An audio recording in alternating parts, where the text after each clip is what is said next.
जिस प्रकार आप किसी वृक्ष में जड़ डालते हैं तो वह जड़ में डाला हुआ जल उस वृक्ष के पत्तों तक पहुंच जाता है, और अगर आप ऊपर से जल का छिड़काव करते हैं तो उस जल का उस पेड़ पर कोई प्रभाव नहीं पड़ता और जल के अभाव के कारण वह वृक्ष सूख जाता है।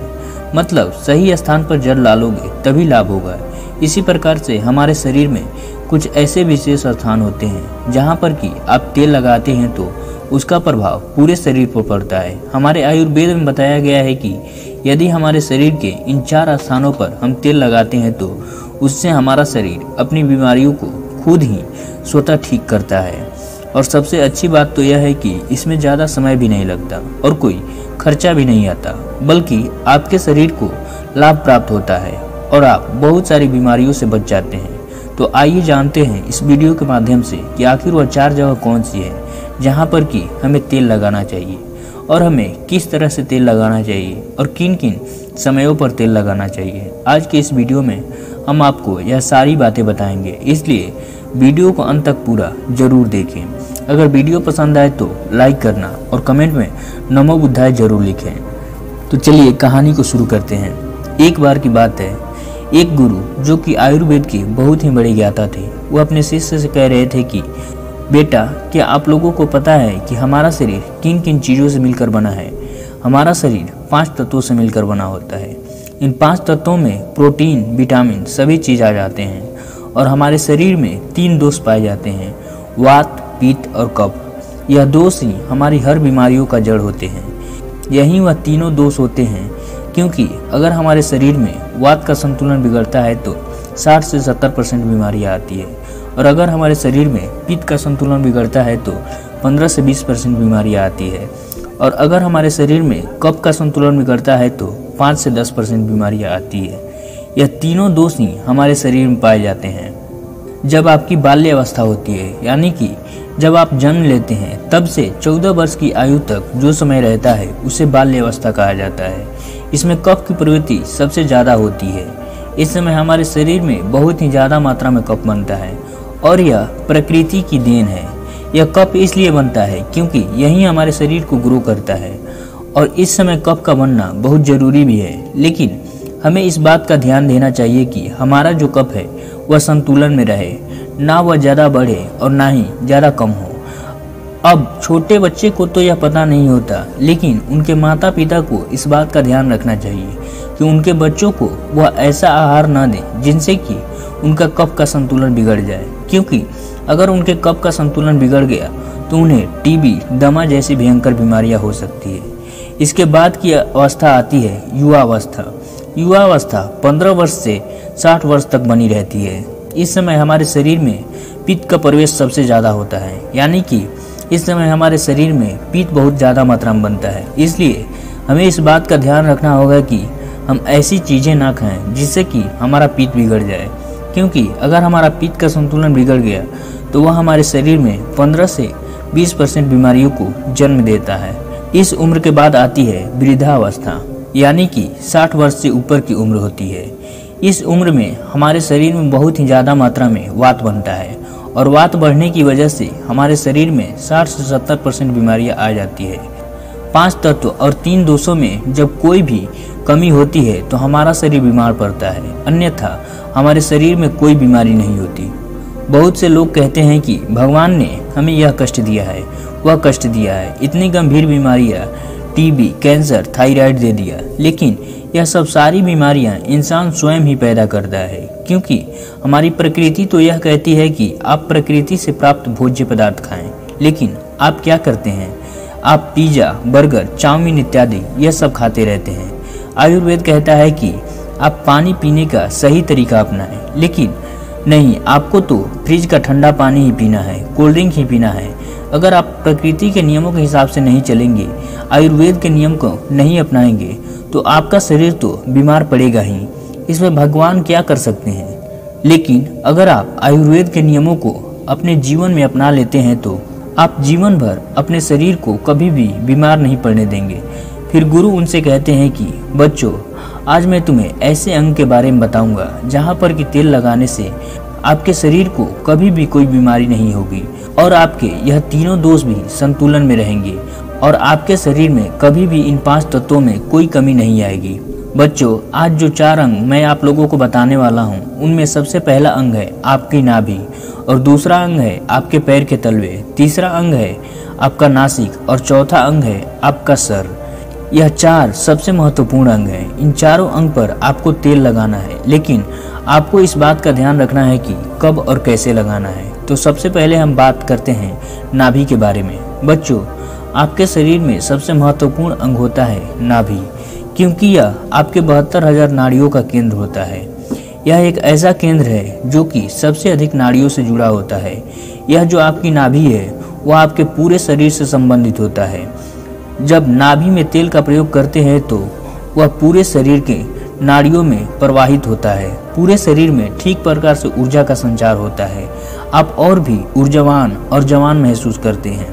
आपने अक्सर देखा होगा कि जब छोटा बच्चा जन्म लेता है तो वह बहुत ही छोटा होता है। उसके माता पिता उसके पूरे शरीर पर तेल का मालिश करते हैं, क्योंकि उस समय शरीर पर तेल के मालिश करने से हड्डियां मजबूत होती है। इसलिए आपको भी नाभि में तेल लगाना चाहिए, और आपको शुद्ध सरसों के तेल लगाना चाहिए। किसी भी कंपनी का तेल आपको नहीं लेना चाहिए, क्योंकि वह शुद्ध नहीं रहता। उसमें विभिन्न प्रकार के केमिकल होते हैं जो आपको नुकसान पहुंचा सकते हैं। अगर आप इन दोनों तेलों का तुलना करेंगे तो आपको पता चलेगा कि जो शुद्ध सरसों का तेल होता है वह थोड़ा सा गाढ़ा होता है और थोड़ा सा गंदा भी होता है, लेकिन जो आप तेल बाजार में से खरीदते हैं वह बिल्कुल ही साफ दिखाई देता है, क्योंकि उस तेल में बहुत सारे केमिकल डाले होते हैं जिससे कि वह तेल साफ हो जाता है। इसलिए आपको बाजार से सरसों के बीज खरीदने हैं, उसे अपने आंखों के सामने तेल निकलवाना है और फिर उस तेल का प्रयोग करना है। और रात को सोते समय आपको अपने नाभि के ऊपर तेल लगाना है। नाभि में तेल लगाने से सबसे पहला लाभ यह होता है कि आप जब नाभि में तेल लगाते हैं तो इससे आपकी जठराग्नि अर्थात पेट की अग्नि बढ़ती है, जिससे कि आपकी पाचन क्रिया सही तरीके से काम करती है। लेकिन जब आपकी जठराग्नि बंद होती है तब आप भोजन करते हैं तो वह उसका पाचन ठीक प्रकार से नहीं कर पाती, वह आपके शरीर को लग ही नहीं पाता, जिससे आपको भूख कम लगती है और फिर वह भोजन आपके पेट में सड़ने लगता है। तो नाभि में तेल लगाने से यह जो जठराग्नि है, आपकी पेट की अग्नि जो होती है वह बढ़नी शुरू हो जाती है और भोजन आपके शरीर को ठीक प्रकार से लगता है।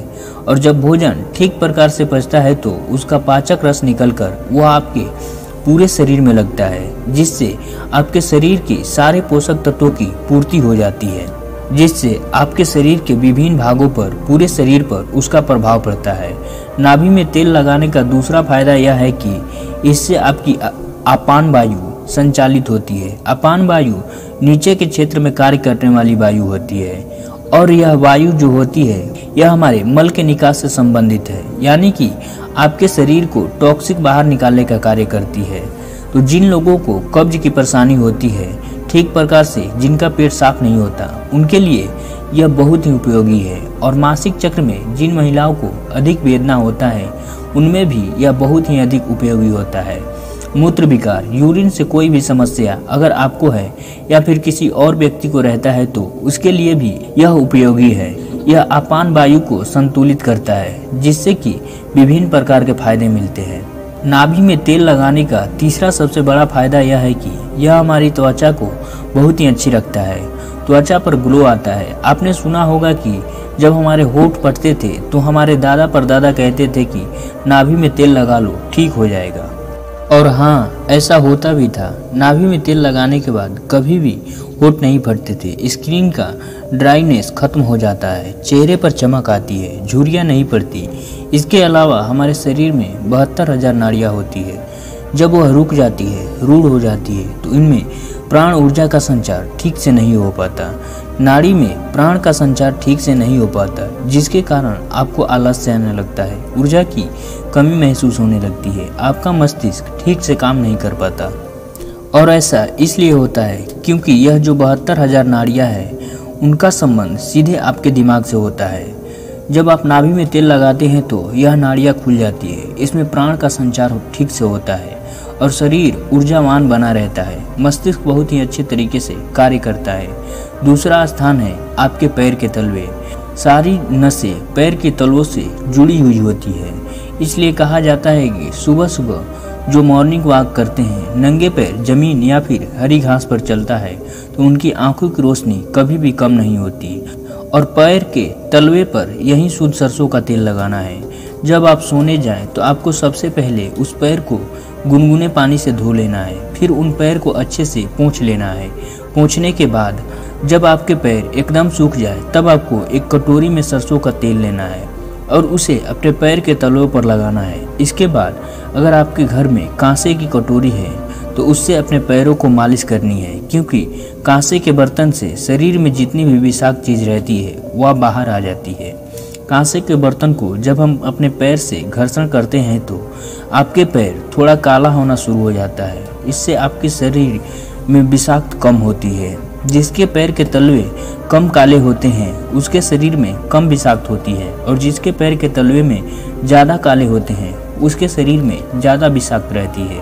अगर आपके घर में आपकी माता या फिर आपकी पत्नी है तो उनसे अपने पैर को अच्छे तरह से मालिश करवाइए, नहीं तो फिर अपने आप स्वयं ही मालिश कर सकते हैं। जब आप 5 मिनट तक अपने पैर के तलवों को मालिश करते हैं तो आपको तुरंत नींद आना शुरू हो जाती है। जो लोग सोने के लिए नींद के दवाई का प्रयोग करते हैं, जिनको चिंता है, डिप्रेशन है, जिनकी वजह से उनको नींद नहीं आती, जिनकी याददाश्त कमज़ोर होती है, दिमाग से संबंधित कोई भी परेशानी रहती है तो वह सारी परेशानी खत्म हो जाएगी। और आप जब सोएंगे तो सीधा 4 बजे ही आपकी नींद खुलेगी। आपको गहरी और बहुत ही अच्छी नींद आएगी। आपकी चिंता और आपकी डिप्रेशन सारी खत्म हो जाएगी। अब जानते हैं तीसरा अंग जहाँ पर कि हमको तेल लगाना चाहिए, वह है हमारा सर। सर्दियों के मौसम में जब आप शाम को नहीं नहाते, लेकिन गर्मियों के मौसम में शाम को आप अवश्य ही नहाते हैं, तो नहाने के बाद अपने बालों को अच्छी तरह से सुखा लें। उनमें पानी नहीं रहना चाहिए। उसके बाद अपने सर पर वही शुद्ध सरसों का तेल लगाना है। आप जो विभिन्न प्रकार के तेल लगाते हैं, आजकल की कंपनियां विज्ञापन दिखा दिखा कर लोगों को अपनी तरफ आकर्षित करती है, लेकिन यह जो सारे तेल हैं वह केमिकल से भरे हुए होते हैं। इससे हमारे बालों को नुकसान पहुंचता है। इसलिए आपको शुद्ध सरसों का तेल ही अपने सिर में लगाना है। इससे अच्छे से मालिश करनी है। इससे आपकी थकान दूर होगी और आपको अच्छी और गहरी नींद आएगी। सोते समय तेल लगाने के बहुत ही फायदे हैं। इससे आपके बाल मजबूत होंगे, इससे आपके बाल काले और घने होंगे। आपको नींद बहुत ही गहरी आएगी। आपकी याददाश्त की शक्ति, दिमाग की शक्ति मजबूत बनी रहेगी। शरीर में शक्ति का संचार होगा। आपको कभी भी हेयर फॉल की समस्या नहीं होगी। आपके बालों के जड़ में तेल लगाते हैं तो इससे ब्लड का सर्कुलेशन बढ़ता है, और जब ब्लड का सर्कुलेशन बढ़ता है तो वहाँ पर अत्यधिक मात्रा में ऑक्सीजन, न्यूट्रिशन पहुँचते हैं। इससे वह अंग स्वस्थ होना शुरू हो जाता है। इसके बाद गुरु उन सभी बच्चों से कहते हैं कि हमारे शरीर का सबसे आखिरी अंग है जहाँ पर कि हमको तेल लगाना चाहिए, वह हमारी अंग है हमारी नासिक। नासिक आपके सर तक पहुँचने का मार्ग होता है। इससे आपका दिमाग प्रभावित होता है। तो बच्चों, अगर आपको शुद्ध देसी गाय का घी मिल जाता है तो आप तेल के जगह घी का प्रयोग भी कर सकते हैं। आपको रात में सोते समय शुद्ध देसी गाय के घी का 1 बूंद अपने दोनों नाक में डाल लेनी है। नाक में घी डालने के इतने अद्भुत फायदे हैं कि आप सुनकर चौंक जाएंगे। अगर किसी के अंदर पागलपन है तो 2-3-4 महीने में ही उसके अंदर की पागलपन खत्म हो जाएगा। यदि किसी के कान के पर्दे में छेद है तो वह भी बिना ऑपरेशन के 3-4 महीने में ही ठीक हो जाएगा। नाक में जितनी भी प्रकार की एलर्जी, जैसे बार बार छींकना, नाक में खुजली चलना, सारी समस्याएं खत्म हो जाएगी। आंखों की रोशनी बढ़ेगी, मानसिक समस्या खत्म हो जाएगी, बाल काले होंगे। इसके बाद गुरु उन सभी शिष्य से कहते हैं कि बच्चों, अगर अपने शरीर के इन 4 अंगों पर नियमित रूप से तुम सरसों का तेल लगाते हो तो शरीर में जितनी भी प्रकार के विषाक्त है वह सारी बाहर आ जाती है और आपका शरीर कभी भी बीमार नहीं होगा। आप हमेशा ही ऊर्जा से भरे हुए रहेंगे। तो दोस्तों, आज के लिए बस इतना ही। हमें उम्मीद है कि आपको यह जानकारी बहुत ही पसंद आई होगी। अगर वीडियो अच्छी लगी हो तो प्लीज़ वीडियो को लाइक करना, कमेंट में नमो बुद्धाय जरूर लिखें।